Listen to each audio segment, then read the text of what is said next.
ಬೆಂಗಳೂರಿನ ಚಾಮರಾಜಪೇಟೆಯ ವಿನಾಯಕ ನಗರದಲ್ಲಿ ಹಸುಗಳ ಕೆಚ್ಚಲಿಗೆ ಇರಿದಂತಹ ಪ್ರಕರಣ. ಯಾರೋ ದುಷ್ಕರ್ಮಿಗಳು ಪಾಪಿಗಳು 3 ಹಸುಗಳಿಗೆ ಮಧ್ಯರಾತ್ರಿ ಕೆಚ್ಚಲುಗಳಿಗೆ ಇರಿದಿದ್ದಾರೆ. ಈ ಘಟನಾ ಸ್ಥಳಕ್ಕೆ ಈಗ ವಿಪಕ್ಷ ನಾಯಕ ಆರ್ ಅಶೋಕ್ ಭೇಟಿ ಕೊಟ್ಟಿದ್ದಾರೆ. ಚಾಮರಾಜಪೇಟೆಯಲ್ಲಿ ಗೋವುಗಳ ಕೆಚ್ಚಲಿಗೆ ಇರಿದಿದ್ದಾರೆ ಕಿರಾತಕರು. ಘಟನಾ ಸ್ಥಳಕ್ಕೆ ವಿರೋಧ ಪಕ್ಷದ ನಾಯಕ ಆರ್ ಅಶೋಕ್ ಕೂಡ ಇವತ್ತು ಭೇಟಿ ಕೊಟ್ಟಿದ್ದಾರೆ. ಸಂಸದ ಕೂಡ ಭೇಟಿ ಕೊಟ್ಟಿದ್ದರು PC ಮೋಹನ್ ಅವರು. ಹಸುವಿನ ಮಾಲೀಕರ ಜೊತೆ ಅಶೋಕ್ ಅವರು ಚರ್ಚೆಯನ್ನ ಮಾಡ್ತಾ ಇದ್ದಾರೆ. ಇದು ಸಂಕ್ರಾಂತಿಗೆ ಕಾಂಗ್ರೆಸ್ ಸರ್ಕಾರ ಕೊಟ್ಟಿರುವ ಗಿಫ್ಟ್ ಅಂತ ಅವರು ಅಭಿಪ್ರಾಯಪಟ್ಟಿದ್ದಾರೆ.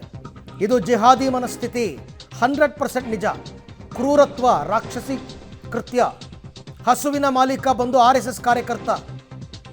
ಪಶು ಆಸ್ಪತ್ರೆಯ ಉಳಿವಿಗಾಗಿ ಅವರು ಹೋರಾಟವನ್ನು ಮಾಡಿದ್ದಂಥವ್ರು. ಹೋರಾಟ ಮಾಡಿದ್ದಕ್ಕೆ ಹೀಗೆ ಮಾಡಿದ್ದಾರೆ ಅಂತ ಅಶೋಕ್ ಅವರು ಅಭಿಪ್ರಾಯಪಟ್ಟಿದ್ದಾರೆ. ಇದರ ಹಿನ್ನೆಲೆಯನ್ನು ನೋಡ್ತಾ ಹೋದಾಗ ಹೌದು ಅಂತ ಅನ್ಸುತ್ತೆ. 6 ತಿಂಗಳ ಹಿಂದೆ ಒಂದು ಹೋರಾಟವನ್ನು ಇವರು ಮಾಡಿದರು. ಆ ಹೋರಾಟಕ್ಕೆ ಹಸುಗಳನ್ನು ಕರ್ಕೊಂಡು ಹೋಗಿ ಹೋರಾಟ ಮಾಡಿದರು. ಆ ಸಿಟ್ಟಿಗೆ ಹಸುಗಳ ಕೆಚ್ಚಲಿಗೆ ಈ ರೀತಿ ಇರಿದಿದ್ದಾರೆ ಅನ್ನುವಂಥದ್ದು ಗೊತ್ತಾಗ್ತಾ ಇದೆ. ಆತ ಆ ಹಸುಗಳ ಮಾಲೀಕ RSS ಕಾರ್ಯಕರ್ತನಂತೆ. ಪ್ರತಿಭಟನೆಗೆ ಹೋಗಿದ್ವಂತೆ. ಯಾವುದೋ ಒಂದು ಹಸುವಿನ ಆಸ್ಪತ್ರೆಯನ್ನು ಉಳಿಸುವಂಥ ಹೋರಾಟದಲ್ಲಿ ಕರ್ಣ ಅವರು ಭಾಗಿಯಾಗಿದ್ದರು. ನಾವೆಲ್ಲ ಇಡೀ ದೇಶದಲ್ಲಿ, ಅದರಲ್ಲೂ ವಿಶೇಷವಾಗಿ ಕರ್ನಾಟಕದಲ್ಲಿ, ಉತ್ತರ ಕರ್ನಾಟಕ ಭಾಗದಲ್ಲಂತೂ ಗೋಪೂಜೆ ಅನ್ನೋದು ನಮಗೆ ಭಾಳ ಪವಿತ್ರ. ಸಂಕ್ರಾಂತಿಯಲ್ಲಿ ನಾವೆಲ್ಲರೂ ಕೂಡ, ನಾವು ಸಣ್ಣ ಹುಡುಗರಿದ್ದಾಗ ಹಸುವಿಗೆಲ್ಲ ಸಿಂಗಾರ ಮಾಡಿ ನಾವು ಕಿಚ್ಚಾಯಿಸುವಂಥದ್ದು ಇದೆಲ್ಲ ಮಾಡ್ತಾಯಿದ್ವಿ. ಈ ಸರ್ಕಾರ ಬಂದಮೇಲೆ, ಕಾಂಗ್ರೆಸ್ ಸರ್ಕಾರ ಬಂದಮೇಲೆ ಮೊನ್ನೆ ನ್ಯೂ ಇಯರ್ ಗಿಫ್ಟಾಗಿ ಬೆಲೆ ಏರಿಕೆ ಮಾಡಿದ್ರು, ಬಸ್ ದರ. ಈಗ ಸಂಕ್ರಾಂತಿ ಹಬ್ಬದ ಗಿಫ್ಟಾಗಿ ಹಸುವಿನ ಕೆಚ್ಚಲನ್ನೇ ಕೊಯ್ದಂಥ ಒಂದು ಜಿಹಾದಿ ಮನಸ್ಸುಗಳು. ಈ ಜಿಹಾದಿ ಮನಸ್ಸುಗಳು ನಾವು ನೋಡ್ತಾ ಇದ್ದೀವಿ. ಯಾರೂ ಕೂಡ ನಾನೆಂದು ಕೇಳಿರಲೇ ಇಲ್ಲ. ಇದು ಫಸ್ಟು ನನ್ನ ಲೈಫಲ್ಲೇ ನಾನು ಫಸ್ಟ್ ಟೈಮ್ ಈ ಥರದ ಒಂದು ಘಟನೆ ನೋಡ್ತಾ ಇರೋವಂಥದ್ದು. ಇದು ಜಿಹಾದಿ ಮನಸ್ಸಿಲ್ಲ ಅಂದರೆ ಇವ್ರು ಯಾರು ಹಿಂಗೆ ಮಾಡೋಕ್ಕೆ ಸಾಧ್ಯನೇ ಇಲ್ಲ. ಅಂದರೆ ಹಾಲು ಕೊಡುವಂಥ ಕೆಚ್ಚಲನ್ನೇ ಕೊಯ್ದಿದ್ದಾರೆ. ನಮ್ಮ ಕರ್ಣ ಅವರು ಒಬ್ಬ RSS ಕಾರ್ಯಕರ್ತ, ಹಿಂದೂ ಸಂಘಟನೆಯಲ್ಲಿ ಹೋರಾಟ. ಈ ಆಸ್ಪತ್ರೆ ಏನಿದೆ, ಕೋಟ್ಯಾಂತರ ರೂಪಾಯಿ ಬೆಲೆ ಬಾಳುವಂಥ ಆಸ್ಪತ್ರೆ. ಇದು ದನದ ಆಸ್ಪತ್ರೆ. ಇವತ್ತಲ್ಲ, 100 ವರ್ಷಗಳಿಂದ ಇದೆ. ಬ್ರಿಟಿಷರ ಕಾಲದಿಂದನೂ ಇದೆ. ಅದು ಆಸ್ಪತ್ರೆಯಾಗಿ ಉಳಿಬೇಕು ಅಂತೇಳಿ ಹೋರಾಟ ಮಾಡಿದ್ರಿ ನಮ್ಮ PC ಮೋಹನ್ ಅವರು, ನಮ್ಮ ಲೋಕಸಭಾ ಸದಸ್ಯರು, ನಮ್ಮೆಲ್ಲ ಕಾರ್ಯಕರ್ತರ ಆಸ್ಪತ್ರೆ. ಅದನ್ನು ವಕ್ಫ್ ಬೋರ್ಡ್ ಅಂತ ಮಾಡಿಬಿಟ್ಟಿದ್ರು. ನಾವು ಹೋರಾಟ ಮಾಡಿ ಕೊನೆಗೆ ಸರ್ಕಾರ ನಮಗೆ ಇದಕ್ಕೆ ಅನುಮತಿ ಕೊಡಲಿಲ್ಲ. ಅವರು ವಕ್ಫ್ ಬೋರ್ಡೇ ಅಂತಲೇ ಇದ್ದರು. ಆದರೆ ನಾವು ಕೋರ್ಟ್ ಮುಖಾಂತರ ಅದನ್ನು ಸ್ಟೇ ತೊಗೊಂಡಿದ್ದೀರಿ ಅಲ್ವಾ. ಕೋರ್ಟ್ ಮುಖಾಂತರ ಸ್ಟೇ ತೊಗೊಂಡು ಅದು ಆಸ್ಪತ್ರೆಯಾಗಿ ಪಶುಗಳ ಆಸ್ಪತ್ರೆಯಾಗಿ ಉಳಿಬೇಕು ಅಂತ ಮಾಡಿ ಅವತ್ತು ಯಾವ ಪ್ರತಿಭಟನೆಯನ್ನು ಮಾಡಿದ್ರಿ, ಆ ಸಂದರ್ಭದಲ್ಲಿ ಈ ಹಸುಗಳೇ ಹೋಗಿದ್ದು. ಇವತ್ತು ಯಾವ ಕೆಚ್ಚಲನ್ನು ಕಟ್ ಮಾಡಿದ್ದಾರೆ, ಇದೇ ಹಸು ಅವತ್ತು ಪ್ರತಿಭಟನೆಯಲ್ಲಿ ಪಾಲ್ಗೊಂಡಿತ್ತು. ಆ ಪ್ರತಿಭಟನೆಯಲ್ಲಿ ಪಾಲ್ಗೊಂಡಿತ್ತು ಅನ್ನೋ ಒಂದೇ ಕಾರಣಕ್ಕೋಸ್ಕರ ಇವತ್ತು ಈ ಕೆಚ್ಚಲನ್ನೇ ಕಟ್ ಮಾಡೋಕ್ಕಿದ್ದಾರೆ. ಒಂದಕ್ಕೆ ಕಾಲು ಕತ್ತರಿಸಿದ್ದಾರೆ, ಡ್ರ್ಯಾಗನ್ನು ಉಪಯೋಗ ಮಾಡಿದ್ದಾರೆ, ಮಚ್ಚುಗಳು ಉಪಯೋಗ ಮಾಡಿದ್ದಾರೆ. ಏನು ಸಂಕ್ರಾಂತಿ ಹಬ್ಬಕ್ಕೆ ಹಿಂದೂಗಳಿಗೆ ಯಾವ ರೀತಿ ಮೆಸೇಜನ್ನು ಈ ಸರ್ಕಾರ ಕೊಡ್ತಾ ಇದೆ? ಹಿಂದೂಗಳು ಈ ದೇಶದಲ್ಲಿ ಏನು ಬಾಳಬೇಕು ಅಂತ ಇದ್ದಾರೋ ಇಲ್ಲ ಅಂತ, ಈ ರಾಜ್ಯದಲ್ಲಿ ಒಂಥರ 2ನೇ ದರ್ಜೆಯ ಒಂದು ಜನನಾಗಿ ನೋಡುವಂಥ ಒಂದು ಪರಿಸ್ಥಿತಿಯನ್ನು ನಾವು ನೋಡ್ತಾ ಇದ್ದೀರಿ. ಇದು ಕಾಂಗ್ರೆಸ್ ಅವರು ಮಾತೆತ್ತರೆ ದೇವಸ್ಥಾನಗಳಿಗೆ ಹೋಗ್ತಾರೆ.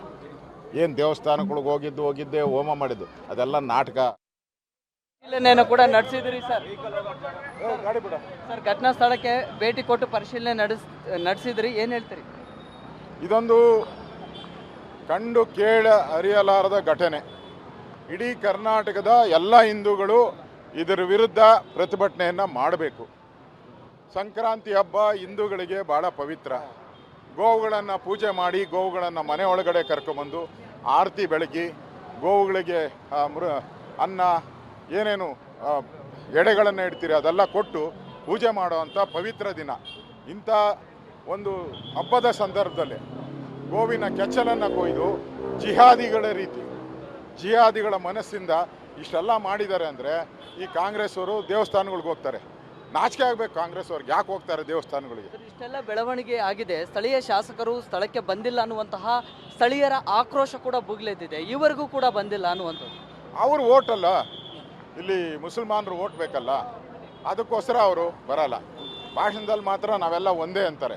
ಇಲ್ಲಿ ಮುಸಲ್ಮಾನರು ಓಟ್ ಬೇಕಲ್ಲ, ಅದಕ್ಕೋಸ್ಕರ ಯಾರೂ ಮಾತಾಡಲ್ಲ. ಇಡೀ ಕಾಂಗ್ರೆಸ್ ಅವರು ಒಬ್ಬರು ಕೂಡ ಮಾತಾಡಲ್ಲ. ಮಾತಾಡಿದ್ರು ತ್ಯಾಪೆ ಸಾರಿಸೋ ರೀತಿ ಮಾತಾಡ್ತಾರೆ.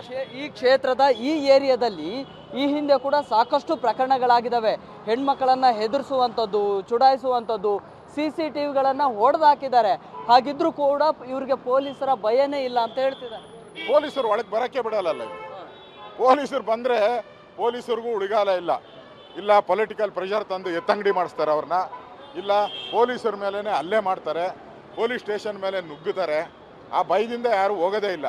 ಇಲ್ಲಿ CCTV ಕ್ಯಾಮ್ರಾ ಅಂತೂ ನೀವು ಹಾಕಿದ್ದು 1 ಅವರ್ಗೆ ಕಿತ್ತು ಬಿಸಾಕ್ತಾರೆ. ರಿಪಬ್ಲಿಕ್ ಆಫ್ ಚಾಮರಾಜಪೇಟೆ ಆಗ್ತಾ ಇದೆಯಾ ಅಂತ ಪ್ರಶ್ನೆ ಮಾಡ್ತಾ ಇದ್ದಾರೆ ಸ್ಥಳೀಯರು ಕೂಡ. ಗ್ಯಾರಂಟಿ, ಡೌಟೇ ಇಲ್ಲ ಇದು ರಿಪಬ್ಲಿಕ್ ಚಾಮರಾಜಪೇಟೆ ಆಗುವಂತ ಆಗಿದೆ.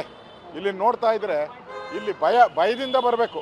ನಾವು ಬರಬೇಕಾದ್ರೆ ಭಯ ಬಿದ್ದು ಬರಬೇಕು. ಇಲ್ಲಿ ಆ ಪರಿಸ್ಥಿತಿ, ಭಯದ ವಾತಾವರಣ ಇದೆ. ಈಗ ಸರ್ಕಾರಕ್ಕೆ ಏನು ಒತ್ತಾಯ ಮಾಡ್ತೀರಿ ಸರ್? ಹಸುವಿನ ಮಾಲೀಕರು ಈಗ ಜೀವನವನ್ನ ನಿರ್ವಹಣೆ ಮಾಡೋದೇ ಈ ಹಾಲನ್ನ ಮಾರಿ. ಈಗ ಅದು ದಿನ 20 ಲೀಟ್ರು ಹಾಲು ಕೊಡ್ತಾ ಇತ್ತು. ಹಾಲನ್ನು ಕರೆದು ಜೀವನ ಮಾಡ್ತಾಯಿದ್ರು. ಇವತ್ತು ಹಾಲಿನ ಕೆಚ್ಚಲನ್ನೇ ಕಟ್ ಮಾಡಾಕ್ಬಿಟ್ಟಿದ್ದಾರೆ.